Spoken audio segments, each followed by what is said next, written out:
Convivencia Cristiana de Oaxaca les saluda y les invita a escuchar la siguiente conferencia. Creemos que será de gran edificación para sus vidas. Vamos a leer la Escritura en el Evangelio de San Lucas, capítulo 17, del 1 al 5. Quiero hablar ahora. ¿Han visto a los vagabundos a veces? Ya sea porque están enfermos de la mente o porque están posesionados con algún espíritu. ¿Los han visto? Hombres que están vagabundos. En las carreteras yo los he visto caminar por las carreteras. Son vagabundos, no están en un solo lugar. Y quiero hablarle ahora de los vagabundos espirituales. ¿Qué les parece? Para que usted no se haga un vagabundo espiritual. ¿Quiere saber por qué? ¿Por qué hay esa situación? Dice en el Evangelio de San Lucas 17, el Señor Jesucristo dice, ocasiones de caer. Dijo Jesús a sus discípulos, imposible es que no vengan tropiezos, mas hay de aquel por quien vienen. Mejor les fuera que se le atase al cuello una piedra de molino y se le arrojase al mar, que hacer tropezar a uno de estos pequeñitos. Mirad por vosotros mismos, si tu hermano, ya no está hablando de la gente de afuera solamente, si tu hermano pecare contra ti, repréndele, y si se arrepintiere, perdónale. Y si 7 veces al día pecare contra ti, y 7 veces al día volviera a ti diciendo, me arrepiento, perdónale. ¿Se han tropezado alguna vez? Tal vez de niños muchas veces nos tropezamos. Nos lastimamos la boca, nos lastimamos los codos o las manos, o caímos en algo. Y es un dolor terrible, es una situación que nos pone mal. Los discípulos habían presenciado muchos milagros grandiosos y notorios. Vieron asombrado cómo los ojos de los ciegos se abrían. Vieron cómo los muertos resucitaban. Vieron a Jesús muchas veces reprender a la tempestad amenazante que se acercaba para hundirlos. Y también vieron cómo el Señor alimentó con unos panes y unos peces a las multitudes que eran miles. Ellos vieron todo eso. Dice la Biblia que la lista de los milagros y prodigios de Jesús era tan interminable que según la Biblia todos los libros del mundo no habrían podido contener esos milagros. En el ministerio de nuestro Señor Jesucristo nunca como antes había presenciado la humanidad la milagrosa mano de Dios de una forma tan palpable. Por asombrados y maravillados que estuvieron los discípulos, no fueron estos milagros los que los ponían al borde de la duda, no. Ellos creían en Jesucristo como el Hijo de Dios. No dudaron eso. Si no, ese reto vendría más tarde hacia el final del ministerio terrenal de nuestro Señor Jesucristo. Y es aquí en este versículo donde nosotros vemos que los discípulos cuando oyeron eso, que debe perdonar a su hermano, si tu hermano peca contra ti, si te ofende. Ahora, yo les digo, ¿las ofensas duelen o no? Separan a los amigos, separan a las familias, separan a las congregaciones. Es una situación penosa. Y aquí llegó el Señor al final de su ministerio terrenal cuando les dijo, si tu hermano pecare contra ti 7 veces al día, perdónale. ¿Y saben cuál fue la exclamación? Señor, aumentanos la fe. Porque si hay algo que el enemigo aprovecha es cuando nosotros somos ofendidos, nos sentimos tan mal, nos llenamos de tantas cosas incorrectas. Los milagros no habían inspirado un clamor para pedir más fe, ni lo había hecho la resurrección de los muertos o el mar calmado. Simplemente al pedir más fe era el hecho de perdonar a los que nos ofenden. Yo les pregunto, ¿les han ofendido algunas veces? Muchas veces de una manera artera. Pero otras veces también nos sentimos ofendidos por nada. Yo les he dicho a veces, en alguna ocasión como pastor, no puedo saludar a cada uno de ustedes de mano, no puedo. ¿Por qué? Por la imposibilidad del tiempo. Y a veces saludo a algunos y a otros no. Y ¿saben qué? El enemigo es tan astuto que dice, a mí no me saludó. Yo le hablé y ni siquiera me oyó, pero sí prefirió a fulano, a sutano, mengano. Prefirió a los ricos, porque eso es lo que he oído a veces. Pero a mí ni me peló. Si usted quiere saludar, que yo lo salude. Si no le hago caso, dígale, pastor, buenos días. Y hágale así. Salúdeme. Si lo quiere hacer así o lo quiere hacer así, ¿cómo está? Como usted quiera. Yo les pido ese favor. ¿Saben por qué estoy aquí? Porque los amo. No soy tan apapachador a veces. Mi familia lo puede decir, pero los quiero. No me retiene ninguna otra cosa más que eso. Así que, ¿le han ofendido o se ha sentido ofendida o ofendido? Jesús dijo en este versículo, imposible es que no vengan tropiezos u ofensas. Y les voy a decir, no es cuestión de si va a haber oportunidad de que nos ofendan, sino de cuál será nuestra reacción hacia la ofensa. Es lamentable que no son pocos, sino muchos los que son ofendidos y mantenidos en cautividad. ¿Saben por qué? Porque cuando nosotros nos sentimos ofendidos, inmediatamente entramos en una situación terrible. Es la obra satánica. Que estemos mal contra alguien, contra algunos. Satanás, junto con todos sus demonios, escúchame bien, no es tan descarado como muchos creen. Es sutil y le encanta el engaño.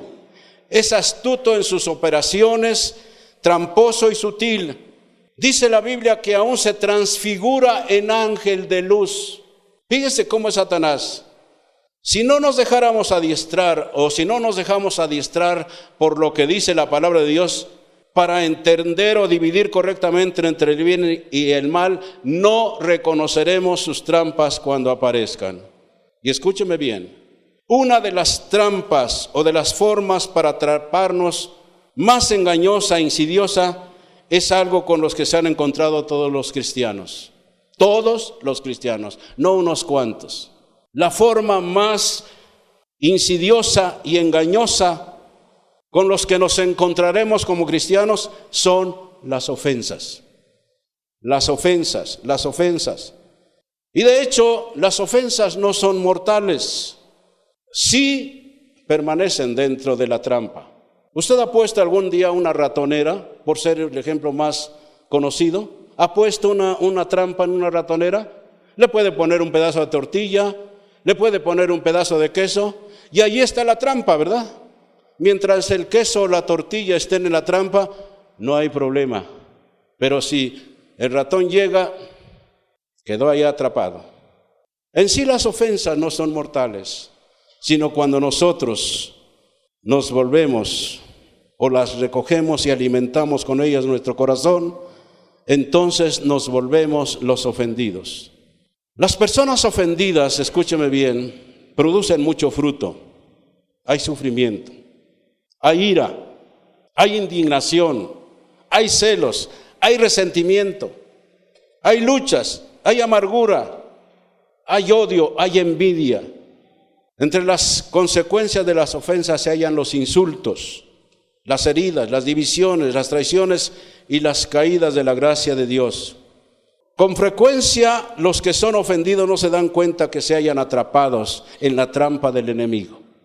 Por eso el Señor de Jesucristo dice, si tu hermano te ofende y va y te pide perdón, perdónale y sales de la trampa. O si 7 veces al día te ofende, no digo que sea lo mismo, pero siga haciendo eso. Y tu hermano ve y perdóname, discúlpame, perdónale. Mientras no perdonemos a la persona que nos ofende, estamos allí atados. Pero ¿cómo se llaman las esposas? No las esposas estas, no. Las esposas que usan los ministeriales y demás. no sus esposas, sino aquellos con que los atan así, ya sea atrás o como sea. Ahí están cautivos. Así que con frecuencia los ofendidos no se dan cuenta de que se hayan atrapados. No están conscientes de su estado, porque están demasiado centrados en el mal que les han hecho. Escúchenme bien. La forma más eficaz que tiene el enemigo de cegarnos es hacernos que nos centremos en nosotros mismos. Cuando yo principiaba mi vida cristiana, mi pastor me ponía a compartir. Y un día, de esas cosas que hace Dios, había un niño que se arrastraba por su casa como un animalito herido. Y ese día lo llevaban allí con todos sus aparatos. Lo había llevado a su tío, que era un taxista. Su padre no era cristiano. Y yo sentí de parte de Dios en la congregación decirle, vamos a orar por este niño. Me bajé, le dije al niño, ponte de pie. Y con dificultad y sus aparatitos se pusieron de pie. Le dijo, hijo, cuando oré por él, le digo, hijo, da un pasito. Dice, no puede caminar, me dice el tío. Le digo, hijo, da un pasito. Dice, es que él solamente se arrastra por la casa como un animalito. No puede. Le dijo, da un pasito, hijo. Y levantó el pie, dio un paso, dio el otro, yo no sé si el tercero. Terminé de orar por él, subí al estrado otra vez, al púlpito, y cuando yo estaba terminado de compartir, le dije, pasa mi pastor, don Daniel Telles. Y desde abajo me dijo, ya, como diciendo, ya. Lo vi con una cara de fastidio, que me fui allí en las sillas y me puse casi a llorar. Porque según yo, había visto a mi pastor que decía, ya párale, ya, con fastidio. Y no era cierto. Cuando yo terminé de orar, me fui, me dice, pastor, qué bien, me dijo mi pastor, qué bien. Fíjese cómo el diablo a veces nos pone lentes para ver cosas que no son. ¿Le ha pasado alguna vez? No estoy diciendo que el esposo dice, pues creo que esta es mi esposa y agarra otra. No estoy hablando de eso. No estoy hablando de eso. Para que no vayan a equivocarse, ¿verdad? Diga, no, pues me equivoqué. No, pues póngase bien los lentes. Pero fíjense, es un incidente que no se me olvidó. ¿Qué pasó? Después Dios me siguió mi vida cristiana. Y un día fui a la colonia Emiliano Zapata, allí por Inguarán y Río de Consulado, si alguno conoce. Fui a una iglesia y cuando yo bajé había un congreso de jóvenes. Y cuando veo al tío y al niño salir corriendo el niño por el cual habíamos orado. Le digo al tío, ¿qué pasó? Dice, así me dijo, hermano, desde ese día este niño empezó a caminar, corriendo con los demás niños. Pero ¿qué quiso el enemigo hacer? Que yo estuviera así contra mi pastor. Ay, ya lo vi con fastidio. Y ¿saben qué? Me fui a chillar casi. Señor, mi pastor ni siquiera entiende esto. Eran niñerías. Cuando yo bajé del estrado, me dice, qué bien, contento estaba. Así que si alguna vez ve usted que yo estoy así medio enojado, no estoy contra usted, estoy enojado contra el diablo siempre. Y ando siempre estoy enojado contra él y pero no es contra usted, porque nuestra lucha no es contra sangre y carne, acuérdese bien, sino contra principados, contra potestades, contra gobernadores de las tinieblas. Miren, a muchos que principiamos la vida cristiana nos ha pasado eso. Yo estaba leyendo un día un libro de Jean Beffier. Decía que él estuvo como ayudante de un gran pastor con un gran ministerio, uno de los más grandes de los Estados Unidos. Él era el que iba por los hijos, el que los llevaba a la alberca, el que los llevaba, compraba las cosas para la casa. Él era un ingeniero. Y después también atendía a los conferencistas. Pero dice que según iba pasando el tiempo, debido a la posición en que él servía al pastor y estuvo muy cercano al pastor, Dice que empezó a ver sus defectos. Yo no digo a modo de defensa, pero los pastores no somos perfectos. Pero él empezó a ver sus defectos. Dice que puso en tela de juicio algunas de sus decisiones en el ministerio. Dice, me volví crítico y analizador y comencé a sentirme ofendido.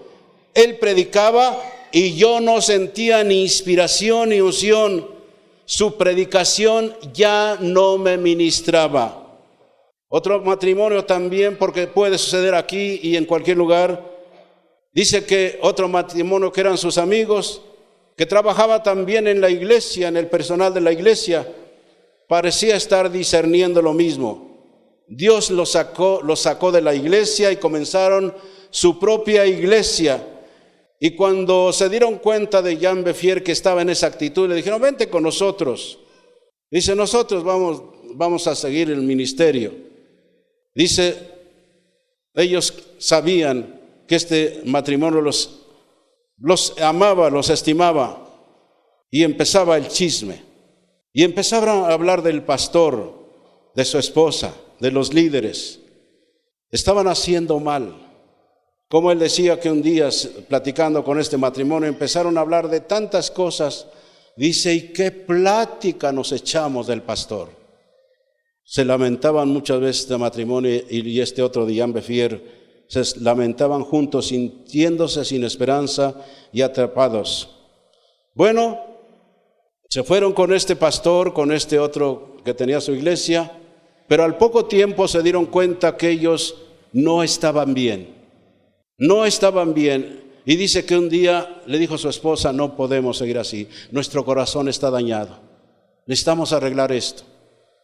Regresaron a su iglesia, a donde estaban con el pastor, y Dios le dijo, John, yo nunca te dije que te salieras de aquí. Yo nunca te dije que te salieras de aquí. Te fuiste porque tú quisiste, porque te sentiste ofendido contra mi siervo, pero no te dije que salieras. Así que entonces, esto fue lo que le pasó, y a veces puede suceder esto que sea el caso de muchas gentes. La culpa no era del otro pastor que los había invitado, vente con nosotros, mira, te comprendemos, sino dice él, era mía, era nuestra. Claro, ellos entendían su frustración y estaban tratando de resolver sus propios problemas. Cuando uno se halla fuera de la voluntad de Dios, escuche bien, cuando uno se halla fuera de la voluntad de Dios, no va a ser de bendición ni de ayuda a ninguna iglesia. Cuando se está fuera de la voluntad de Dios, hasta las buenas relaciones se vuelven difíciles. ¿Me está escuchando? Y usted me puede decir, pastor, es que usted habla así porque usted no sabe cuánto mal me han hecho. Cuánto mal me han hecho. Les voy a poner un ejemplo. Vamos a leer en primer libro de Samuel 24:11. Lo voy a leer en la versión Nueva Internacional. Dice, Padre mío, mire usted el borde de su manto que tengo en la mano. Yo corté ese pedazo, pero a usted no lo maté. Reconozca que yo no intento hacerle mal ni traicionarlo. Usted, sin embargo, me persigue para quitarme la vida, aunque yo no le he hecho ningún agravio. Si usted dice, usted no sabe todo lo que me han hecho los hermanitos. Le voy a hablar de David. Él había sido maltratado por el rey Saúl, por la autoridad. David había esperado que Saúl fuera como su padre para él. Por eso trataba de comprender en qué había fallado, qué había hecho para volver el corazón de Saúl en su contra y cómo podía recuperar ese sitio en la vida de Saúl. Le demostró su lealtad, perdonándole la vida, a pesar de que él andaba afanoso buscando la suya. Si usted lee este pasaje, usted va a ver que hubo un momento, en una revisión dice, entró en una cueva para cubrir sus pies. En esta versión dicen que entró en la cueva para hacer sus necesidades. No necesito explicarle más, porque no había sanitarios.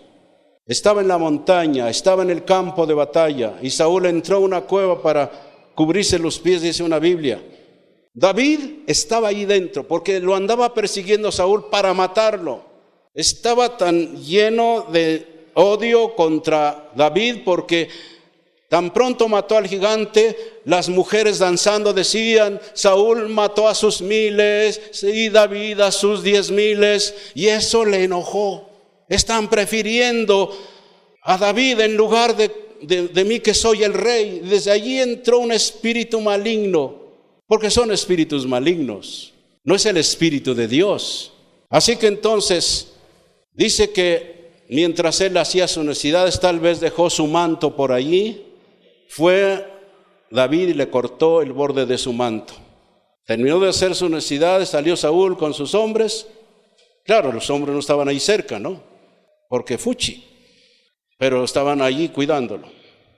Cuando estuvo ya lejos, Saúl le dijo estas palabras: yo no he atentado contra tu vida. Mira, tengo aquí, estuviste en mis manos, y tú que me persigues, pude matarte en defensa propia. No lo hice, Padre mío. Me persigues, yo no sé por qué.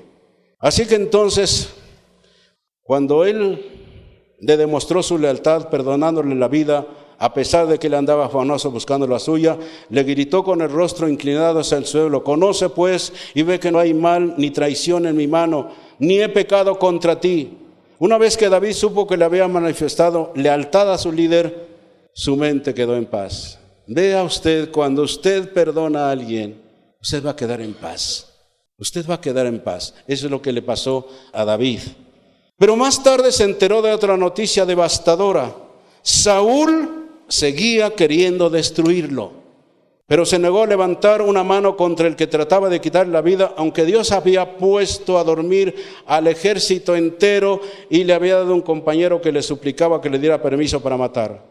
Mire, Saúl seguía persiguiendo a David. Ellos habían terminado, Saúl, de tratar con los filisteos. En el capítulo 26, no le voy a dar todos los versículos, pero en su casa usted puede leer el primer libro de Samuel 26, del 1 al 25.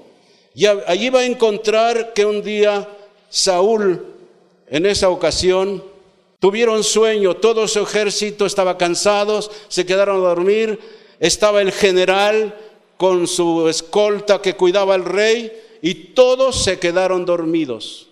Todos. Cuando David vio eso, tal vez algunos le dijeron: pues te anda persiguiendo, de una vez acábalo, Dios te lo ha entregado en tus manos, mira, ya lo durmió. Uno de sus generales, Abisai, le dijo: dame chance, dame oportunidad, yo con un solo lanzazo lo clavo en la tierra y se acabó todo. Dijo: no tocaré al ungido del Señor. David de alguna manera sentía que el sueño de aquel ejército tenía otra razón de ser: poner a prueba el corazón de David.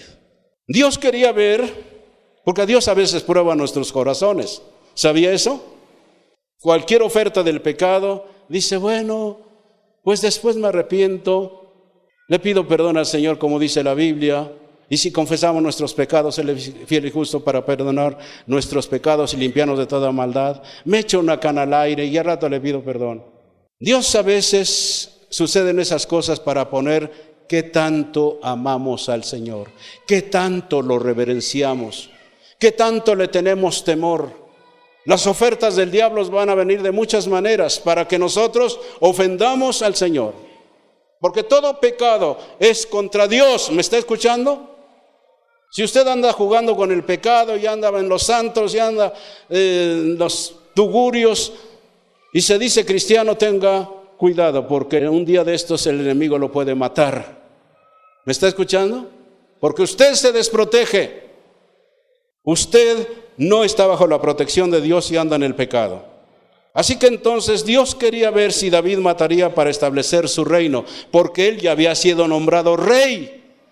Dios desechó a Saúl y fue ungido como rey para que, llegado el momento, David fuera rey. Y Dios quería ver si David mataría para establecer su reino después de la orden dada por Saúl, o si le permitiría a él que estableciera su trono en justicia para siempre. Dios a veces permite ciertas cosas para ver qué tanto amamos al Señor. Así que entonces Dice la Biblia en Romanos 12:19, no os venguéis vosotros mismos, amados míos, sino dejad lugar a la ira de Dios, porque escrito está, mía es la venganza, yo pagaré, dice el Señor. ¿Me está escuchando? ¿Quién va a pagar a esa persona que nos ha hecho las peores cosas? Vamos a dejarle la ira a Dios. A veces nosotros somos tentados, no, yo voy a hacer, no, y ¿qué me importa? No, cuide su vida. ¿Por qué creen que los discípulos le dijo, Señor, aumentanos la fe? ¿Se necesita fe para hacer esto? Y mucha fe, para alguien que te ha dicho, eres una carroña, eres esto, eres una bruja, eres una arpía, y les ha dicho tantas cosas, tantos improperios. Sí, a mí algunos me han dicho, el pastor tiene cara de sargento mal pagado. Bueno, Dios me la dio, sí, ¿qué le hago? Si tienen un médico que haga la cirugía, a lo mejor le hago así, dulcecito. Nada más págame la operación. Escuchen bien esto. ¿Es justo que sea Dios quien vengue a sus siervos? Sí, es justo. Es injusto que los siervos de Dios, como nosotros, se venguen a sí mismos. Saúl era un hombre que buscaba su propia venganza, persiguió a David, ¿sabe cuántos años para matarlo? ¿Sabe cuántos años? 14 años persiguiéndolo para matarlo. No es cualquier cosita. Si usted dice, es que usted no sabe cuánto me han ofendido, cuánto me han hecho, usted porque no sabe. Vea este caso de David. Vea, 14 años huyendo de Saúl. Y vaya, qué tremenda cosa. Con todo el ejército, no era solo Saúl, era con todo el ejército. Pero Dios protege a sus hijos y a sus hijas cuando caminan en justicia. ¿Me está escuchando? Cuando caminan a pie juntilla con Dios, obedeciendo todos sus mandamientos, Dios pondrá su cobertura. Si usted anda ahí de chiflado, de chiflada, y desobediente y de rebelde, y dice, no, yo voy a hacer lo que a mí me gusta, esto que dice la Biblia no me interesa, adelante, no hay problema. Usted se habrá dado cuenta que aquí yo no exijo el diezmo a nadie. Si usted le cree a la palabra de Dios, tiene que pagar sus diezmos, completos. Porque hay quienes dan una limosna. Cuando yo era católico, pasaba la charola ahí, el señor de allá, y yo escogía dónde está la monedita más chiquita. Y así, hasta sonaba en la charola. Ahora dice que tu mano izquierda no sepa lo que hace tu derecha. Tú da esto lo que te corresponde, Señor, tus diezmos son para ti, mis ofrendas, mis donativos, y yo nunca voy a tratar de decir qué está haciendo usted con eso. Cuando David estuvo de pie ante Saúl, que dormía, se enfrentó con una importante prueba que revelaría si aún tenía un noble corazón de pastor o si tenía la inseguridad de otro como Saúl. Seguiría siendo un hombre según el corazón de Dios, porque así lo llama la Biblia. A David, un hombre conforme al corazón de Dios. Así que inicialmente parece mucho más fácil tomar los asuntos en nuestras manos que esperar a que actúe Dios, el Dios justo. Cuando estamos llenos de ira y yo me voy a desquitar y después me arrepiento, te doy y después me arrepiento, no. Dios prueba a sus siervos por medio de la obediencia. Nos pone a propósito en situaciones en las cuales las normas de la religión y la sociedad parecen justificar nuestras acciones. Hasta permite Dios que otros, sobre todo los más cercanos a nosotros, nos animen a protegernos. Sí, tú habla, sí, tú desquítate. Es posible que hasta pensemos, si tú lo haces, vamos a proteger a otros que también le pueden ser las mismas cosas. No, vamos a dejarle que Dios se vengue por nosotros. Dios no hace las cosas así. Es la sabiduría del mundo la que actúa así. Es algo terrenal y carnal. El asunto de la desquitanza. ¿Sí conocen esa ley de la desquitanza? Tú me das, pero yo me desquito. ¿Está pensando en cuántos le han ofendido? Hay hasta personas que se sienten ofendidas por el pastor. Voy a referir esto sin mencionar nombres. Hace meses vino un muchacho con su esposa joven. Solamente andan buscando lo espectacular. Hay quienes andan buscando eso. No andan buscando a Dios. ¿A dónde les lean la mano casi? Oyen de una profeta y van a ver qué me dice la profeta. Y casi le dicen, léeme la mano. ¿Saben qué?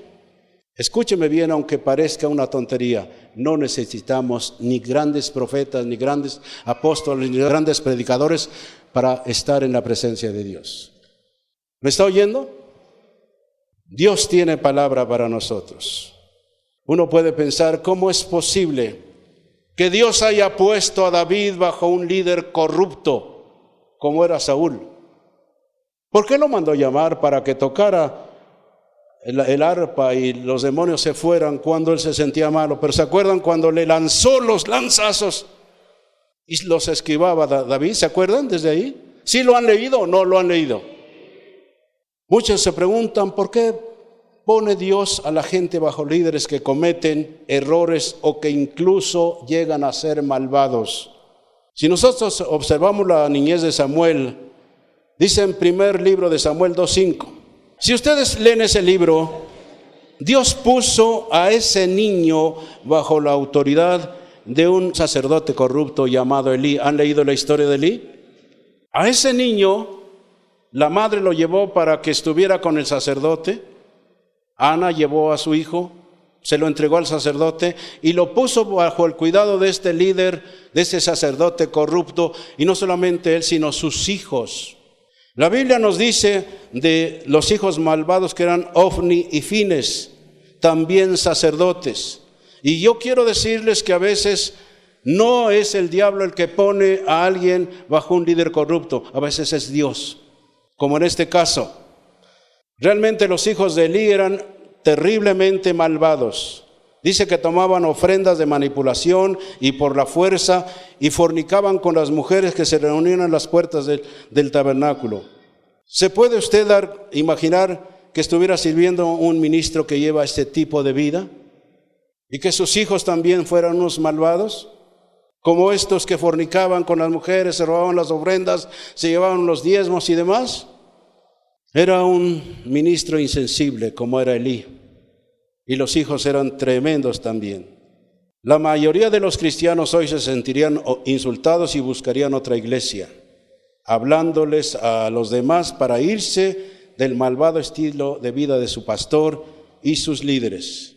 Fíjese, en medio de tanta corrupción, en el primer libro de Samuel 3:1, el joven Samuel, dice, ministraba a Jehová en presencia de Elí.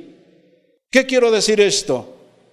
No solamente la gente de afuera que es o los que son malvados, como antes éramos nosotros, sino aún algunos cristianos y hasta líderes que son malvados, que hacen tranzas, que sacan dinero de aquí, que andan por allá haciendo cada tranza. Pero dice que Samuel ministraba al Señor en presencia de Elí, él a lo suyo. Él no veía, dice, pues los otros lo hacen los hijos de él, del sacerdote, pues yo también voy a vivir así. Él entendía muy bien y dedicaba su vida al Señor. Es lo que debemos hacer cada uno de nosotros. Si usted solamente cuando lo ven se porta bien, ¿qué será cuando no lo ven los demás, pero lo ve Dios? Por eso muchos no prosperan. ¿Por qué andan a las escondidas con Dios? No me ve nadie, me meto al antro, allí a ver a la pasarela y a las modistas y a las teiboleras, sí. ¿Por qué se va a un antro? A rezar, a orar por los perdidos. Salva a estos hombres, salva a estas mujeres descaradas. ¿A eso va uno? Digo, ¿cuántos van? Levanten la mano. ¿A eso van? ¿No me oyeron? ¿Qué pastor usted está ya pasado de moda? Estamos viviendo otros tiempos, estamos viviendo la nueva moralidad, pastor. La Biblia dice que es la vieja inmoralidad. ¿Saben lo que es vivir en el ambiente artístico? Moverse entre homosexuales y lesbianas y tantas otras cosas. Un día es un secreto que no lo he dicho casi a nadie. Un día fui a unas copas al departamento de un muchacho que tenía bigotes y era todo un hombre.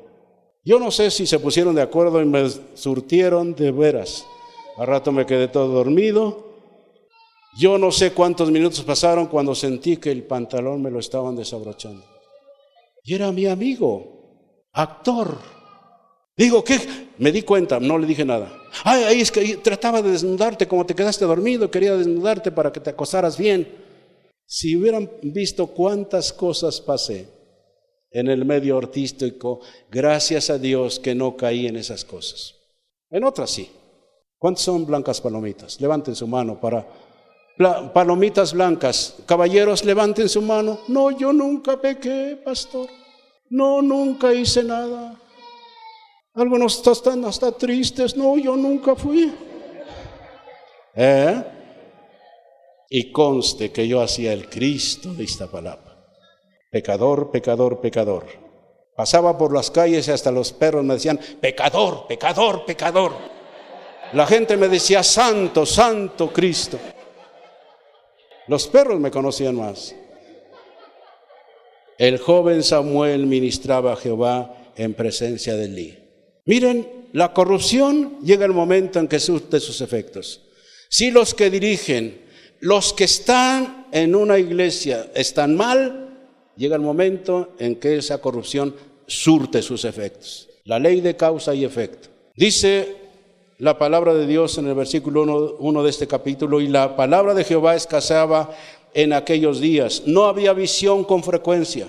Dios parecía estar distante de la comunidad de Berea. La lámpara de Dios estaba a punto de extinguirse en su templo. Sin embargo, escúchame bien, ¿se marchó Samuel en busca de otro lugar para adorar? ¿No? Él estuvo allí con ese líder corrupto, con esos hijos corruptos, con esos líderes malvados. No se marchó en busca de otro lugar, ni fue a los ancianos a poner al descubierto la maldad de sus hijos, ni hizo ningún comité para sacar al pastor y a sus hijos del pastorado. No, dice la Biblia, le ministró al Señor. O sea, él hizo lo que tenía que hacer. Y eso es lo que necesitamos hacer. Que los demás hagan, que los demás hombres y mujeres que dicen que van a convivencia hacen lo peor. Yo voy a obedecerte, Señor, voy a cuidar mi vida. ¿Se acuerdan del perico, verdad? ¿Sí se acuerdan del perico o se los cuento otra vez? Por si alguien no conoce la historia del perico, un día en un antro dijeron, pues edecanes nos salen muy caros tener una gente así para anunciar, pásele, pásele. Y si a alguien se le ocurrió una idea fabulosa, un perico, y lo entrenaron para decir, pásele, pásele, ahí en una jaula, pásele, hay chelas frías, hay botanas, pásele, pásele, pásele, con toda confianza. Ya conocen la historia, ¿verdad? Un día el antro se quema, como se han quemado muchos. Y todos corriendo y sacando lo que podían, otros estaban adentro, pero alguien dice, el perico se va a chicharrar, sáquenlo. Y alguien valiente fue y cogió la jaula y se lo llevó. Pero pues ya los dueños tenían la pérdida, ¿dónde lo iban a tener? Dijo, se lo llevamos al pastor. Y el primer domingo que estaba el perico allá afuera, allí al pie de la escalera, decía, pásele, pásele, hay botanas, hay chelas, pásele, están frías, pásele. Le dijo, perico, aquí no estás en el antro, aquí estás en la iglesia. Son los mismos, son los mismos, son los mismos. ¿No será usted los mismos? Un día voy a traer al perico. Y el perico los conoce bien. Ya estamos entrenando un perico, Dios, como vemos, fue fiel su siervo, le ministró al Señor.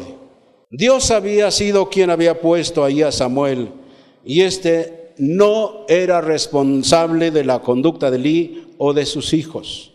Lo puso bajo su autoridad, no para que los juzgara, sino para que los sirviera. Él sabía que Elí era siervo de Dios y no suyo. Sabía que Dios era muy capaz de tratar con los suyos. Samuel sirvió al ministro nombrado por Dios lo mejor que pudo, sin la presión de tratar de juzgarlo o corregirlo. Y yo quiero entre paréntesis decir esto. Si usted es miembro de alguna otra iglesia aquí en la ciudad, le voy a dar un consejo: sea fiel a su pastor, sea fiel a su iglesia. Porque hay pastores que andan sacando gente de todas partes. Y vente, porque aquí hay congreso, porque aquí hay seminarios, porque aquí hay eventos y eventos y eventos. Y mira que aquí vas a estar a gusto. No son los eventos los que atraen la gente a Dios. Se acaban los eventos y se acaba todo. Pero cuando está Dios, no importa aunque no haya eventos. ¿Me está escuchando? Yo no digo que los eventos sean malos, ni que también usted tenga prohibición para ir. De mi parte no. Pero quiero decirles, Samuel nunca se fue, vamos a decir, de su iglesia. Él sabía que era siervo de Dios y cuando llegara el tiempo iba a arreglar cuentas. ¿Y conocen el final de la vida de Elí? ¿Se acuerdan cuando sus hijos los mataron allá en la batalla? Y él, de la sorpresa que le dieron, cayó y se desnucó. Lean la Biblia. Padres, ¿qué estamos haciendo con nuestros hijos? Los padres debemos ser ejemplos de los hijos en todo. Pero ven ustedes, hay padres que a veces les dicen: vete para allá, tengo que ver mi fútbol. Y en lugar de darle la gloria a Dios, le están dando la gloria al mundo. Y así quieren que Dios les bendiga. ¡No es posible! ¡No es posible! Dice la Biblia, escúchenme bien: yo honro, dice Dios, a los que me honran. Y a los que me tienen en poco, me serán viles, despreciables. Pero aquellos que lo honran al Señor, dice: yo los voy a honrar. Yo lo sé. No he sido perfecto, pero he sido honrado por Dios. Y gracias al Señor, pero hemos tenido que caminar con el Señor. Así que entonces, si hubiera más gente que comprendiera esta verdad, nuestras iglesias serían diferentes. Es bienvenido toda persona que viene de otro grupo, que tiene su grupo aquí en la ciudad, pero yo le recomiendo, sea fiel a su pastor y a su iglesia, aunque haya deficiencias, aunque no haya lo que hay en otros lugares, porque de otra manera usted se va a hacer un vagabundo espiritual. A rato no le gusta aquí, se va a otra y se va a otra. No solamente por las ofensas, sino buscando lo espectacular. Yo bendigo a Dios, y no lo dije yo, como dice la Biblia: alábete el extraño y no tu boca. Manseguis dijo: en otros lugares Dios los visita, pero aquí Dios está. ¿Por qué? Porque tratamos de darle el lugar de honor que merece el Señor, no solamente aquí cuando estamos reunidos, sino en nuestra vida. Si usted no lo hace, ya es su asunto. Usted quiere vivir como le decía yo al maestro Lauro: ustedes son cristianos payasos. A ver, Lauro, ven. Cuando tú me corregiste, te dije que ustedes son cristianos payasos. ¿Y qué dijiste? Bueno, no les voy a robar mucho tiempo. Perdón. Una vez el director nos dijo: a ver, ustedes vénganse, porque ustedes son cristianos payasos. Y nos quedamos viéndonos entre nosotros. Dijimos: no. Corrección, somos payasos cristianos. Eso fue. ¿Parece lo mismo que lo mismo? No, dice, pues es lo mismo cuando hacíamos los desayunos. No, pues somos lo mismo que en convivencia. No, vénganse con nosotros, somos lo mismo que en convivencia. Y a donde usted fuera, la gente iba, dice: oiga, pero yo busco de convivencia. No, pues aquí es lo mismo. Y esa es la treta que algunos usan. Aquí es lo mismo, ¿verdad? Véngase. No es lo mismo que lo mismo. Hace unas semanas un caballero me dijo: ahora quisimos venir aquí. Dice: no hay problema. Le dije: no más les suplico, arraiguen a donde ustedes quieran arraigar. No anden como vagabundos espirituales. Y al rato queden, perdón que mencione con temor, como este caballero que anda sin ropa casi, todo negro, de mugre, de sol, con un costalito aquí, yo no sé. Así muchos cristianos llegan a terminar en nada, atados por las obras del diablo. Así que las ofensas es una de las causas que no vamos a poder evitar. ¿Me están escuchando? Nos van a ofender y hasta vamos a ofender a otros, ¿sí o no? O se van a sentir ofendidos por nosotros. Pero vamos a arreglar nuestras cosas, ¿qué les parece? Yo les voy a pedir un favor. Si algún día quieren saludarme, no digan a mí pasó junto a mí el pastor y ni siquiera me saludó. Salúdeme, pastor, deme la vuelta y salúdeme.